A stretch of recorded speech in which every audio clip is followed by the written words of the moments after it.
What is best day on your job so far as a mental health counselor? Uh, सबसे अच्छा दिन क्या रहा है? कोई एक्सपीरियंस किसी पेशेंट के साथ? yes, sir.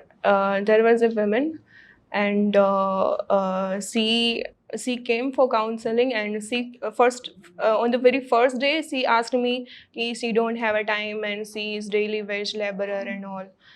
So what I did is I told her she first consult a psychiatrist, and then thereafter she can come to me. Then psychiatrist, after medicines and counseling all sessions done, uh, she came to me and she said ki I have to attend doctors periodically.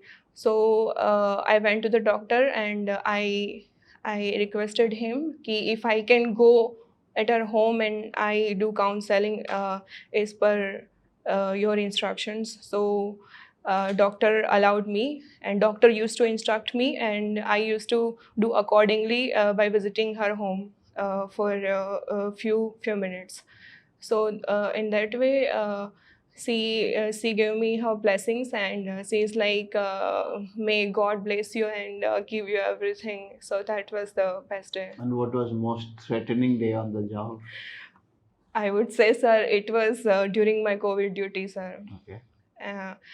Uh, I just give a drinking water to one patient, and after 5 minutes he was dead. So that was the most threatening day, sir. So you thought like next is you? Ever you thought? No.